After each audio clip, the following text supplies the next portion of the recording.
Afternoon. Welcome to this very captivating theme, rethinking urban infrastructure in the digital age. We have a very diverse, both geographically and sector-wise panel. I'll go briefly introducing them. Jonas Donizette is the mayor of Campinas, one of the highest growth cities in Brazil, very close to Sao Paulo. Uwe Jasnoch represents Hexagon, is a company in the technology field and consulting based in the United States. Obviously, he's from Germany. Burak Aydin, Silver Springs Network, a company from Istanbul that is actually working on network using radio frequency. Very, very interesting. Ben Duva is the head of energy and infrastructure at the Ordnance Survey. This is a state-owned company that specializes in actually surveying and getting data. And to end, we have our local, Oscar Palarols. He's director of innovation at Cellmex, is a telecom company. Two very brief concepts that I'd like to leave with you before I give the word to the mayor. One is the concept of smart cities as a urban space that uses ICT technology to deliver better and more efficient public services, while at the same time preserving physical and environmental assets for future generations. These are cities that put the citizen at the center of its planning process. The second concept is that becoming a smart city doesn't happen from Friday to Monday over the weekend. It's a process. You need to have the adequate backbone infrastructure of ICT connectivity. I've seen many cities spend $1 or $2 million in applications that they can simply cannot run because they don't have the fiber optics and they don't have the hardware to be able to run it. And it's a process where you should start by the easier to implement applications or easier to implement solutions and the ones that can give you benefits in the shorter time. So don't start doing the sophisticated solid waste management system that tells you exactly when the waste basket is half full or is full completely. Start with something more simple, like changing your public lighting and migrating from traditional technology to LED technology. That will give you some savings, that will give you some extra money that you can use for investments. And with this brief introduction, I will now leave you with the panel. I will leave you first with the mayor of Campinas. Mayor. He's going to speak in Português. So. Buenas tardes, señoras y señores. Agradeço imensamente a invitação para participar deste grande encontro de cidades inteligentes. Sou alcalde reelegido de Campinas e presidente da Frente Nacional de Alcaldes de Brasil. Estou aqui hoje como líder da delegação das maiores cidades do Brasil em esta excelente oportunidade para compartilhar boas iniciativas e levar experiências exitosas para melhorar nossas cidades. Vou fazer a minha apresentação em português. Nós acreditamos na inovação. A inovação é a oportunidade que nós temos de poder fazer diferente e oferecer resultados melhores para a nossa população. Eu quero mostrar aqui a delegação brasileira que nos acompanha. São prefeitos de grandes cidades, de capitais, que fazem parte da Frente Nacional dos Prefeitos. Aí, o que representa a Frente Nacional dos Prefeitos? São 400 municípios, 60% da população, 75% do PIB, envolve todas as capitais e principalmente as principais cidades. Temos as vice-presidências temáticas. Esses prefeitos são prefeitos ligados à área de inovação, de tecnologia, que nos ajudam em temas relativos a esta área. Aí entrando um pouco na nossa cidade, na cidade de Campinas. É uma cidade de 1.200.000 habitantes, tem um PIB de quase 15 bilhões de dólares, tem a vocação para a tecnologia, para a inovação e para a sustentabilidade. Como vocês podem ver, fica no estado de São Paulo, sudeste do Brasil, e hoje ela é, em termos de população, a terceira cidade do estado de São Paulo. Aí nós já começamos naquilo que eu julgo que é o tripé necessário para que nós possamos ter a inovação. O governo municipal fazendo a sua parte, dando apoio, incentivos, a parte das universidades também participando e principalmente a iniciativa privada. Eu acredito que somente o governo, sozinho, ele não consegue. E por isso agora no Brasil nós estamos trabalhando muito com parcerias público-privadas para que nós possamos chegar a bons resultados.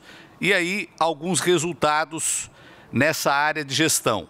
Formação de agentes, aceleradoras, Semana da Ciência e Tecnologia. Eu quero destacar essa Semana da Ciência e Tecnologia, dizendo aqui que nós envolvemos todas as crianças da nossa rede municipal de ensino. Então nós fazemos da tecnologia, da inovação, algo muito presente na vida da nossa cidade.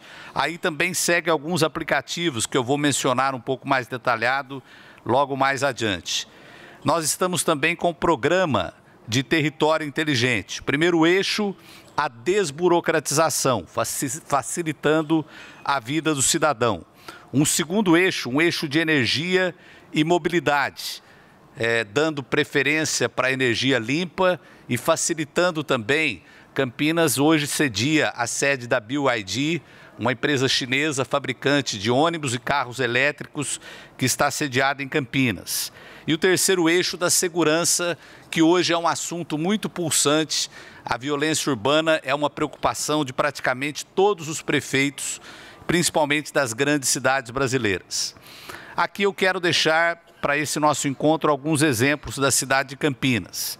Nós conseguimos uma implementação de fibra ótica em todas as nossas escolas municipais, portanto, dando uma velocidade à internet e trazendo a parte digital para dentro das nossas escolas. O aplicativo Campinas Bem Segura, com câmeras inteligentes, registrando também toda a movimentação de veículos na nossa cidade. Temos um aplicativo da área de transporte, de mobilidade urbana, que se chama Busão na Hora. Colocamos GPS em todos os nossos ônibus, então em tempo real as pessoas têm ali a orientação do horário que o transporte está chegando. E uma coisa que eu ressalto aqui é esse portal do cidadão. Ele não é simplesmente uma comunicação eletrônica, ele é uma relação com o cidadão. O cidadão, ao se cadastrar, ele coloca ali quais são os seus assuntos de interesse na esfera do governo municipal. E a prefeitura tanto recebe informações desse cidadão, quando vai tomar uma decisão também, ela pode fazer uma consulta a essas pessoas, fortalecendo assim a participação popular nas decisões. E quero destacar também, nós temos no Brasil a incumbência municipal na área de saúde. Então nós desenvolvemos um aplicativo para remédios. Os postos de saúde fornecem medicamentos. Com esse aplicativo, as pessoas, os cidadãos, têm em sua mão o estoque de medicamento e em qual posto de saúde, o mais próximo da sua casa, ele pode encontrar o medicamento que procura. E aí, falando um pouco também sobre o futuro das cidades na área de planejamento. Nós temos uma cidade com 800 quilômetros quadrados, como é um pouco a característica dos municípios brasileiros, diferentes das cidades europeias, são grandes municípios. Portanto, nós temos que ter um esforço na parte de urbanização do adensamento das cidades, até para que os serviços públicos eles não fiquem tão onerosos. Campinas hoje, dos seus 800 quilômetros quadrados, 400 são urbanizados e 400 ainda pertencem à área rural. Então é uma cidade que, embora seja uma cidade grande, uma metrópole, a região metropolitana tem 3,5 milhões de habitantes, nós ainda guardamos características de boa qualidade de vida. e implantamos um modelo de ocupação planejando justamente uma cidade que possa favorecer a convivência entre as pessoas. Eu quero deixar aqui o meu agradecimento à Smart City pelo convite que me foi feito e dizer que nós, prefeitos do Brasil, ficamos muito contentes em participar desse evento, em nome da Frente Nacional dos Prefeitos, trazendo aqui o desafio que une a todos nós, fazer com que a tecnologia não seja apenas algo frio, distante, mas que ela faça com que as pessoas sintam no dia a dia o quanto isso pode melhorar a vida delas. E eu acredito que o grande instrumento para que nós possamos fazer isso é a nossa nova geração, que quer nós queiramos ou não, ela tem uma facilidade maior de lidar com as ferramentas digitais e já vão crescer influenciando as pessoas à sua volta.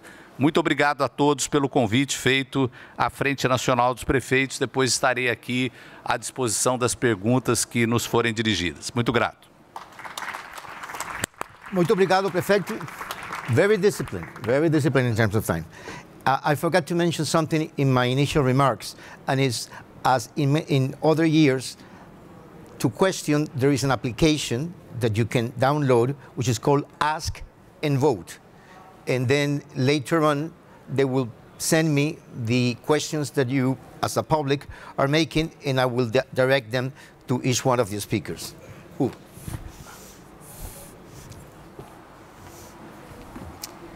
So, ladies and gentlemen, thanks a lot, Alice, for the introduction.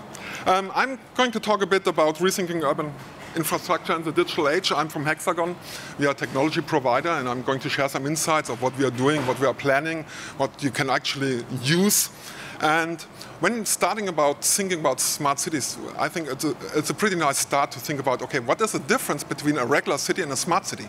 So what are the differentiators about that? And there's a couple of things. Of course, it's a public domain site. You can look at it.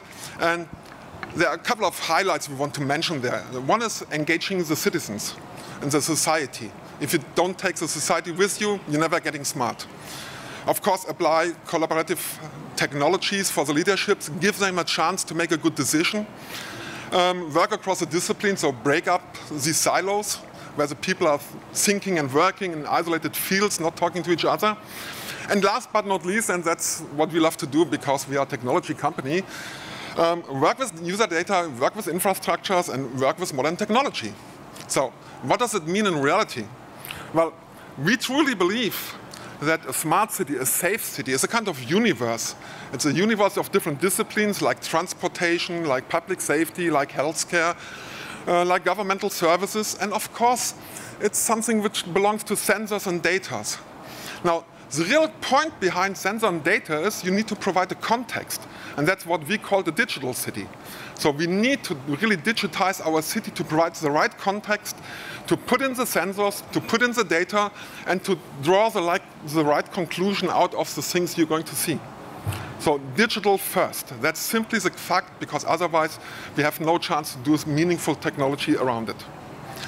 Projects we are working on, it's like smart security. This is a robot which is an outbound of sensor technology.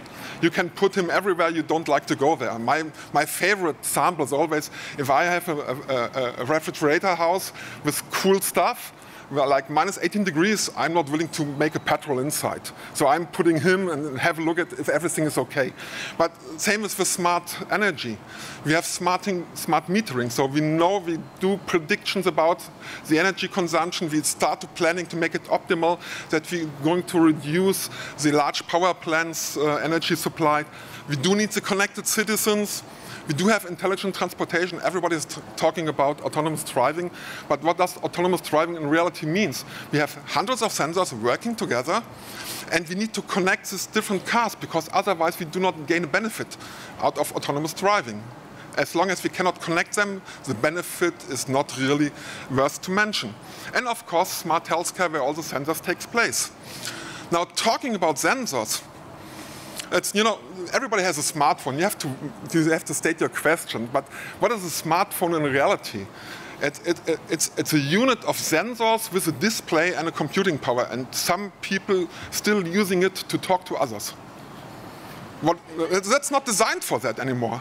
It's more like it's an information display, it's a sensor.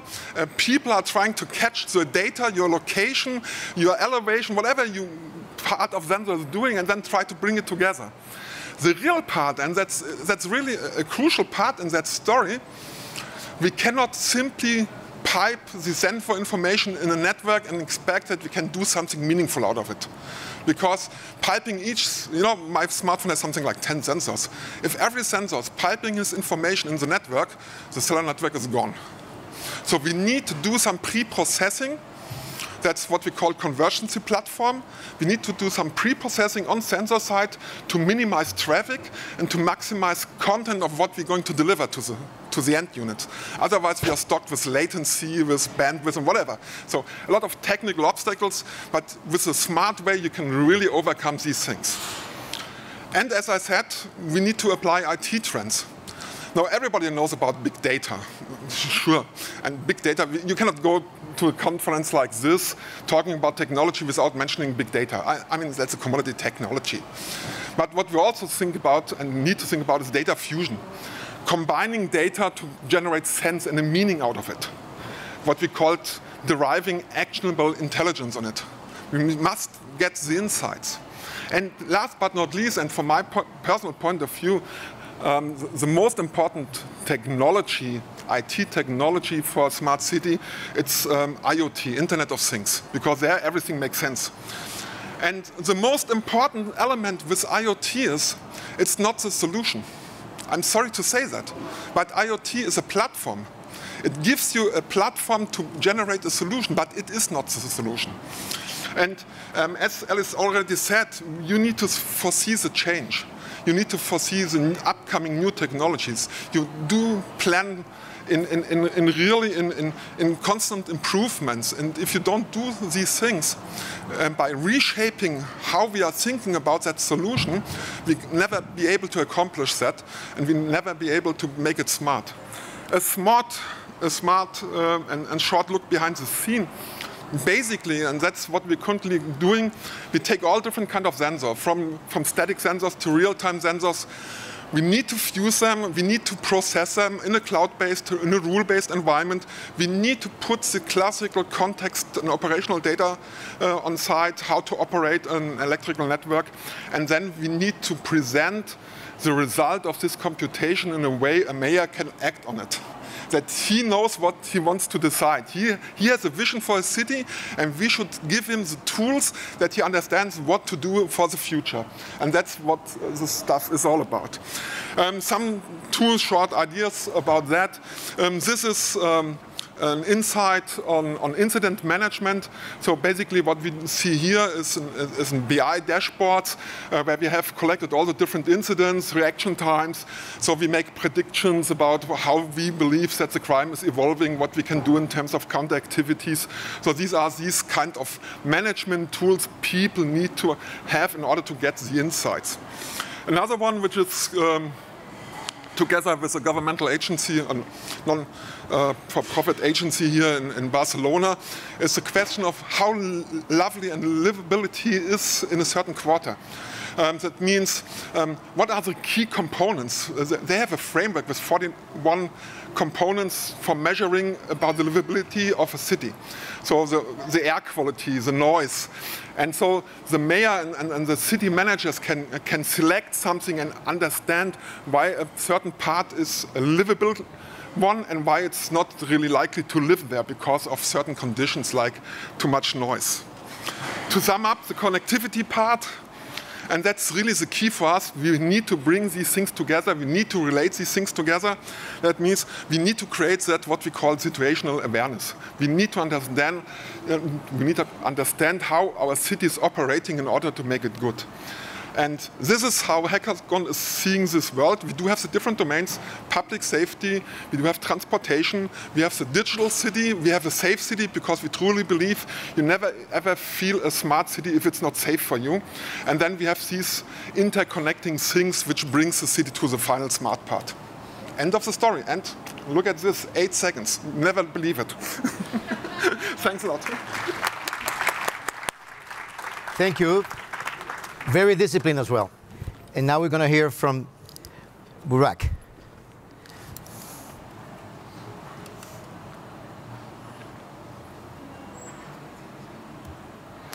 So I don't want to make the same presentation, the hexagon presentation. Let me... Excuse me, could you please reset the time for Burak? It's still running. Okay, perfect. Hello, everybody. My name is Burak Aydin. I'm the EMEA GM, General Manager for Silver Spring Technologies. And I need to make a small correction. The Silver Spring Technologies is a Silicon Valley-based technology company quoted to New York Stock Exchange, not Istanbul-originated company. I'm from Istanbul, so just a small correction. As a start, let me talk about the Silver Spring Technologies. We are a company of Internet of Important Things, or Internet of Critical Things. What we do is we connect the critical things to the Internet and help you manage these critical things. And the reliability and security is the most important thing for us in that world. To give you some understanding which continents we are, which countries we are operating, and what kind of a business that we are doing in different parts of the world, we are managing 27.3 million devices connecting to IoT, active devices. And we are just processing the 5.6 billion bytes of data per day. And the uptime of these services that we are providing is 99.999. So it's extremely reliable, and it's extremely trusted IoT platform. When we take a look at what kind of services that we are providing under the big umbrella of IoT, we are providing 21 different vertical solutions under the smart city, ranging from smart electric meters to waste management, smart parking solutions, or security cameras, surveillance cameras, and so on. So we are a smart city company providing solutions for utilities companies, cities, and enterprises. And when you take a look at the clients that we have from all around the world, you can see different utility companies, cities that we are working, and also we are working with an extensive partner network. But let me roll back and focus on the digital era. Why we are talking about the smart cities today and what's expected from us.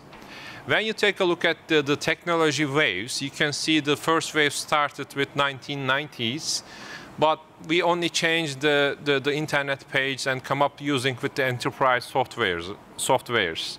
But by the year 2000 and 2010, the things started to change and technology started to touch to our life. That's why the Time cover magazine plays the cover page. We are entering the you era, which means the person, the you, is very, very important, and it's a you-centric word.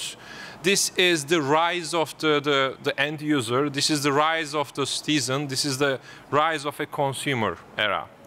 And another Time cover explains the online world is becoming more popular and popular.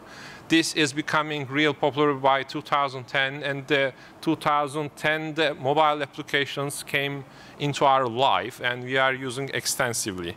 And right now, new wave of transformation is beginning. This is the beginning of a I would say, robotic world or artificial intelligence world. So the expectations are shifting. But one thing is not shifting, the end users, the consumers. Right now, we are serving to the end users or consumers that are extensively using the mobile applications. They are waking up with checking the emails or checking the Twitters or the Facebooks, and they are using around 30 applications per user.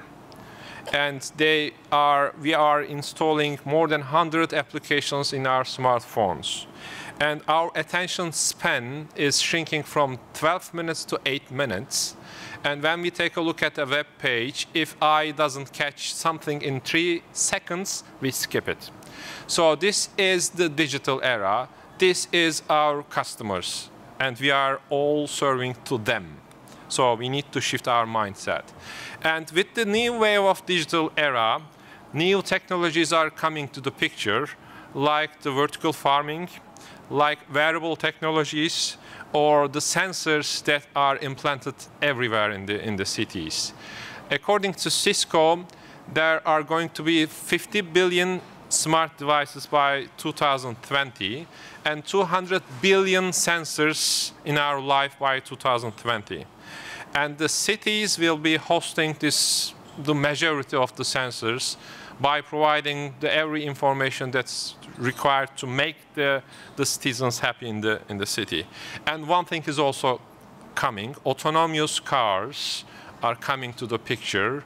Electrical vehicles will be the majority on the vehicles on the streets starting from 2020s. So our life is changing. But this is becoming a digital disruption in every manner. And this digital disruption is changing how we are thinking and how we are behaving. And the cities are not immune to this digital disruption. And we are seeing how the cities are changing and how cities are becoming more colorful, more technology-oriented. And there's a big race to serve for the citizens with the more technology. And it's quite understandable because the citizens living in the city is asking for technology. So we need to provide the maximum technology to make our citizens' life much better. According to the survey, 54% of the world's population is living in urban areas right now, and the number is increased or almost doubled from 1960. And by 2013, it's expected to be going over 60% of the world's population is living in the urban cities. And the energy consumption is 60 to 80% in urban areas, and the traffic congestion is everywhere a problem. So when we take a look at these problems, we can find the sophisticated problems of today's cities with the sophisticated technologies. And it's important to use the technology to help the citizens better living in the cities. One thing is important. There are 4 things important that I would like to make you think about it. First, the agility of the solutions. And considering that the end user's expectation is pretty high, all the companies, the municipalities, distribution companies are there to come up with the agile solutions.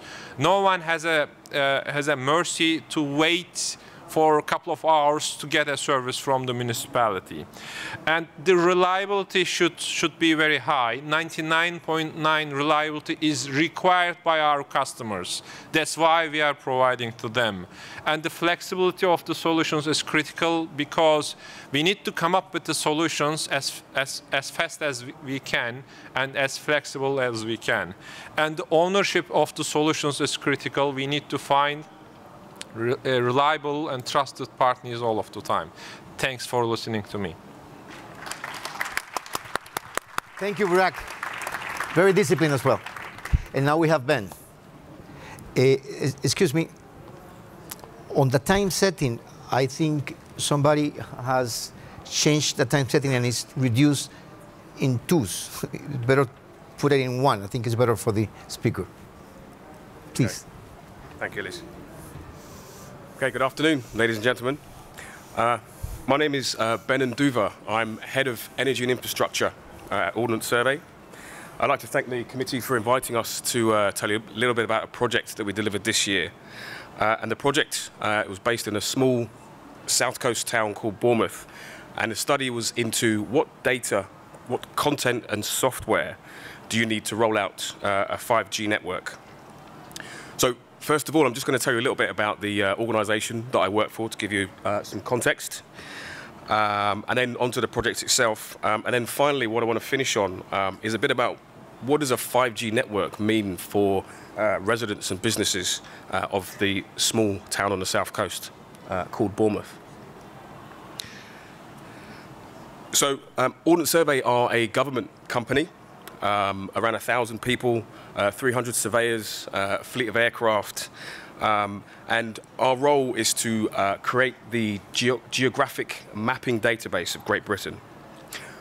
We've been innovating for quite some time now. We were established in 1791, a perceived threat of invasion from the continent, so we decided to map the south coast of England using long chains of a known length, which were surprisingly accurate, by the way.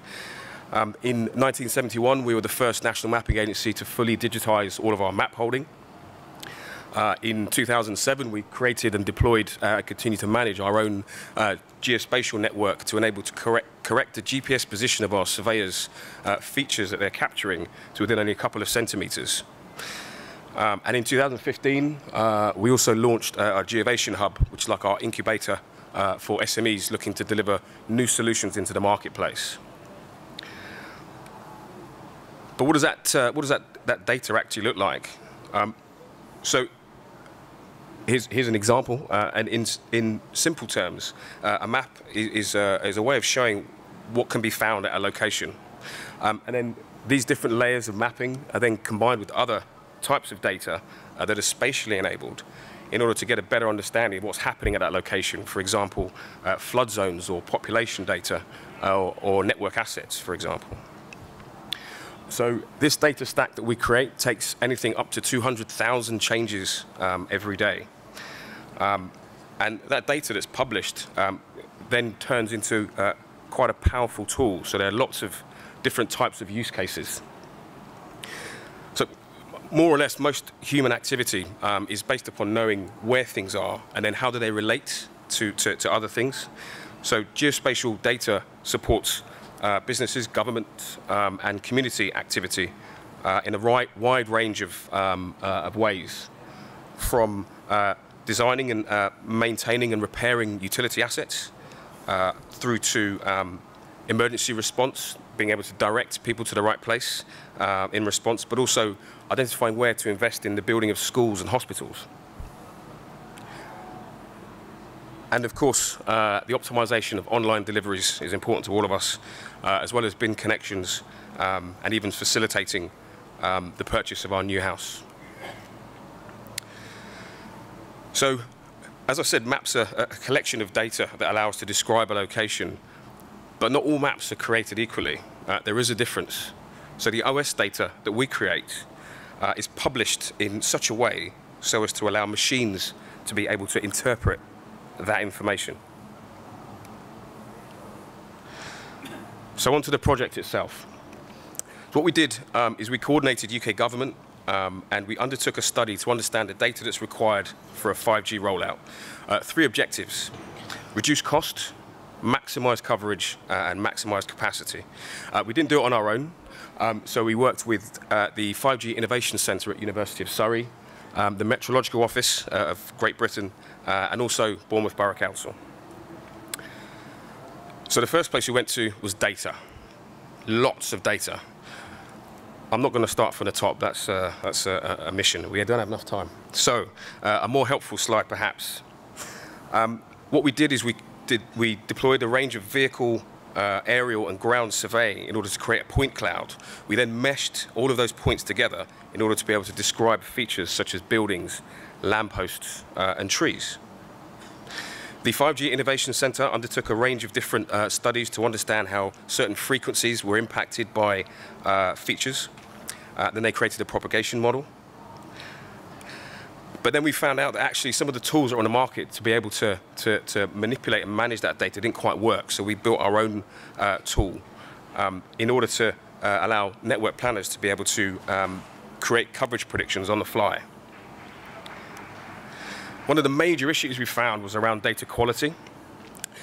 lampposts in the wrong place, which when you're supplying a bulb or replacing a bulb, it's not a problem at all. But when you're planning for a 5G network, just a few meters of inaccuracy creates a significant impact to your network planning. And this is the result. So the white posts you can see there, they're lampposts. Lampposts have become the new Park Lane on the Monopoly board, by the way. Through a combination of the features and the attribution and the propagation model, this area, which is about 100 meters squared, gives you an understanding of the kind of coverage you can achieve when you roll out network onto 3 small lampposts just there. This is another view, which really just gives you an understanding of how a network planner can move and manipulate antenna in order to get better coverage. Some key findings. Vegetation and street furniture create significant losses and noise. And if you're rolling out a network, we need to start to find solutions to some of these problems. Building facades, their type and their roughness, they have an impact on signal propagation. So how do you collect that data? Because it's pretty difficult to do so. We know we're a surveying company. Or how do you plan around those kinds of issues? And then for transportation, bridges and gantries are going to be required in order to provide the coverage that network planners need. And last but not least, speaking internally, just being able to maintain a 3D neutrally held geospatial model is non-trivial. Next month for December, month of Christmas tree lights all over the place. Havoc for network propagation. So the case for Bournemouth, and I've got a minute left. So Boston Consulting Group say that after property, providing good, solid connectivity is the second biggest economic driver for a town. Tourism is massive for a south coast town like Bournemouth. So interactive infrastructure and augmented reality are being investigated right now. Giving over road space to improve the public realm, that's being investigated. Better information for the emergency services, IoT, smart lighting, those are all being looked at as ways in which to leverage this new network. And then joining up services for all. Lastly, I'll just finish to say that Bournemouth are actually due to roll out a live network by March next year. They're in a process of engaging globally to try and find ways in which to leverage that network and use it as a test bed. 5G is going to be a worldwide phenomenon. So the Council, whilst thinking globally, are actually acting very locally. Thank you. Thank you, Ben. Good luck with the 5G luncheon. And now to close this very, very disciplined panel, we have from Cellnex Telecom, which is a technology company based in our beautiful whole city, Barcelona. Oscar. Thank you. Thank you so much. A pleasure to share with this so qualified audience about our view for the next generation infrastructures related to the digital era. So let me just pay some attention about what's happening in the cities, very much related to the infrastructures. Cities nowadays are very intensive in the circulation of 6 items, which are intensive in terms of using infrastructure. We are talking about energy, water, goods, people, information, and trash. And these are the 6 things that mainly use most of the infrastructures in the city. If we then think about what the digital transformation means, that means that on top of this, which is analogical, physical-based, we are introducing a digital layer. And this digital allows getting some information that provokes cities moving from a mechanical physiology, so different layers, pipelines, transportation grids, public transport, to neural cities, where real-time information allows us real-time decision-making. So we'll still have all the physical elements as infrastructures, because things moving are physical ones, but we get something new, which is data related to that things that can allow the city to act as a control tower, as a neural system for the real-time decision. And this is the crucial point from Cellnex's point of view to understand what we can do on these infrastructures. One important thing, already repeated message, but I think it's relevant too, and I want to go to the foundation of that element, which is the IoT, the Internet of Things. We cannot really be successful in the IoT world if we do not have clear idea, understanding of the different steps in the value chain. Let me explain for a while. Five main steps. First, the sensors. We need to capture sub-data. Sometimes citizen is the sensor itself, other times there are physical sensors, but we are in the very early stage of sensing. We just take temperature, movement, counting people, cars, pressure. This is the easy part of all this stuff. Let's think about disruptive sensors already working on. Think about microbial life sensor. Imagine before coming into this room, this sensor tells you, oh, do not come into that room.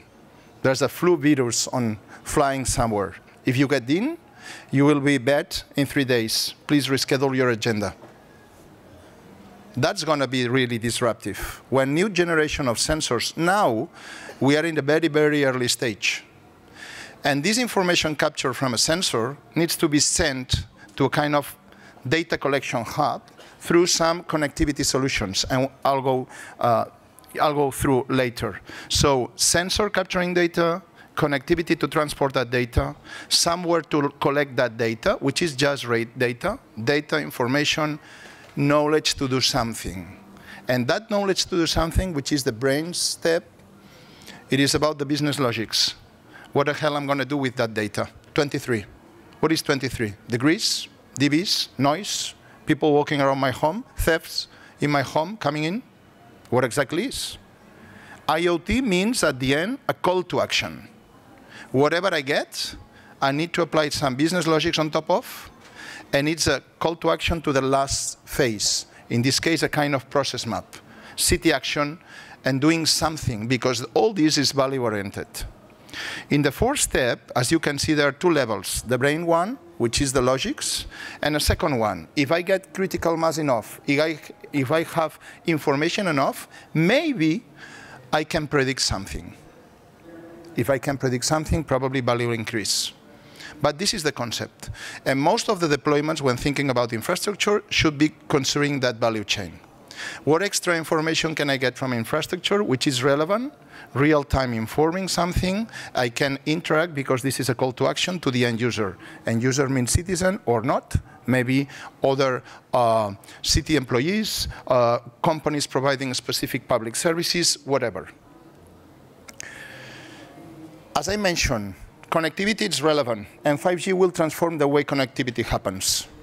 We can see on the picture, there are some, on the left side, there's a multi-technologies connectivity just for mobile coverage. We have the macros, are the big towers.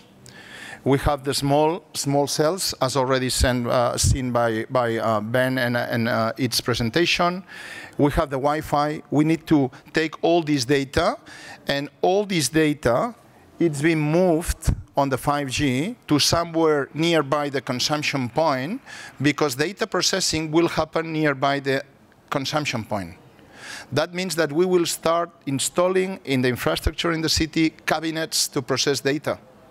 So probably when I get logged in Waze, traffic information, it's not necessary to send that data somewhere at Google or at any data processing center worldwide, but nearby the avenue I'm in a congestion.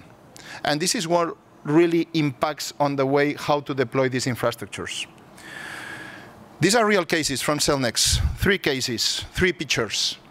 The first tool on the left, starting on the left, these are the fiber network in Barcelona, which is owned deployed by the City Hall to provide services, and the rest of capacity on the wholesale market, managed by Cellnex. Small cells in Barcelona, already integrated in the urban street furniture. And the last one, also from Cellnex, but this is Milano, Piazza di Duomo. This is a lamppost, and this is the future site. This is the future telecom site. You can see in that picture just a pure lighting structure. We have a camera, we have IoT sensing, and we have the small black box, the last one, is just an antenna providing the coverage to all MNOs operating in Italy into that square. One single box, one antenna, 4 signals, 4 different MNOs. Some ideas about where this is happening to. This is happening to also in some stadiums as the venues that somehow are smart, are crowded places. This is a seamless installation, the brand new in Spain. This is Wanda Metropolitano from the Atletico Madrid Stadium, new one this season. This is an infrastructure providing service to 70,000 people with the same infrastructure connectivity that you can get 60 megabits download speed by user. Only one network. This is the real impact on these city infrastructures.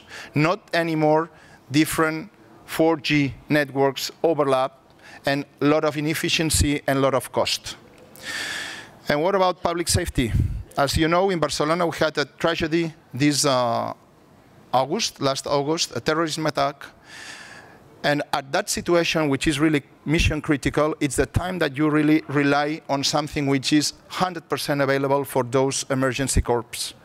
And how do you take that in a place that this one, which is Line 9 in Barcelona? How do you get coverage in so deep infrastructure? You need leaky feeder. You need to integrate whatever solution to make this work very, very, very few times, if we are lucky. But you need to provide that solutions. And we need to think about that. How do we get all this connectivity and how to deploy this? And this is a responsibility on everyone's decision. Public safety and coming to the maritime communications. From Cellnex, we provide all the maritime communications in the Iberian Peninsula. So all the national-wide territory in Spain. This is true. Maritime communications are normally analog, are not digital. We are becoming digital just to make 3D recognitions of chips and SOS messages. And what about the network in terms of energy distribution? Think about the top one process nowadays we know, and think the impact of this kind of solutions when going in a distributed way. And just to finish, let me think about something which is relevant, and I'm not sure you are aware of. We talk about autonomous car, and autonomous car, by definition, it's autonomous. So everything would need to drive should be on board and not to depend from something, because otherwise this is not autonomous. But we need to have all roads and streets digitalized. Otherwise, how you will interact with these situations? Are you familiar with these situations? Let me explain both, and this is my last slide. On the left side, it's a brightening sign that you cannot recognize the traffic light, which is green. Any car with a video or cameras on board recognizing signals by video processing cannot recognize that. So needs to have digitalized information and provide real-time information about that traffic light information. But look at the right side. This is a truck crossing in front of me. If I don't have anything digitalized, the interpretation of the car about this truck is the one that you can see on the lower side. I can identify a truck, but because there's some numbers there, maybe I can get confused that this is a traffic sign. There are on the door 3 poles. Maybe I can understand that these are poles on the street. And on the left side, this could be a fence with someone, maybe a rider, crossing the street. So a huge confusion for the autonomous car. If I cannot provide that information real time and telling the car, hi, some other asset is crossing, please stop, we will not get success on that path. Thank you so much.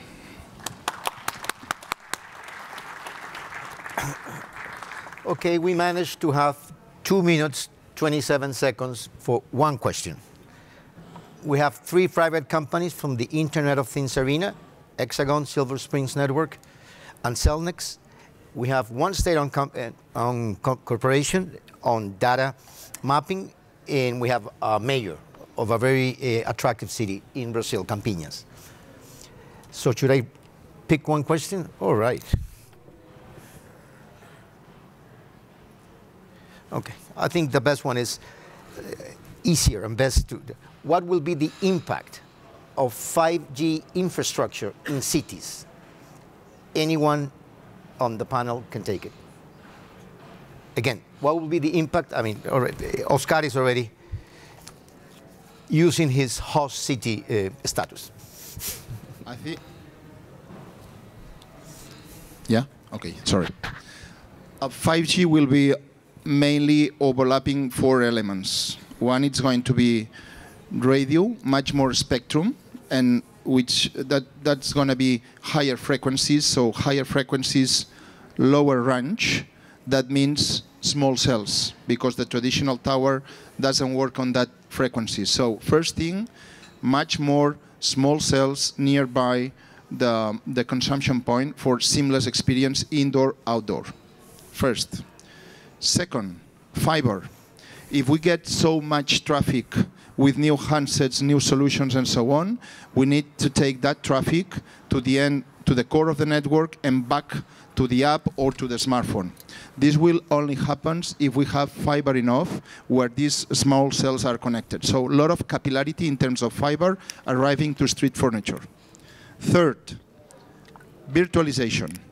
Everywhere we have nowadays one box from one MNO, another box from another MNO, and up to 4 MNOs by country average, we will have only one box for the 4 MNOs, as I explained on the stadium. This will be controlled from a control tower with software kind of virtualization, very much like cloud to IT. And the last one, edge computing.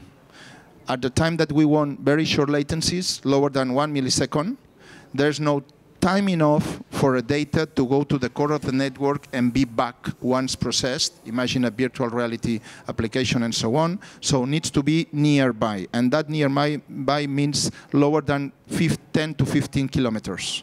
So we will need to start providing cabinets with IT servers, processing that data that we consume around that 10, 15 kilometer circles. Thank you, Oscar. Please join me in giving a round of applause to our very almost disciplined panel. Thank you.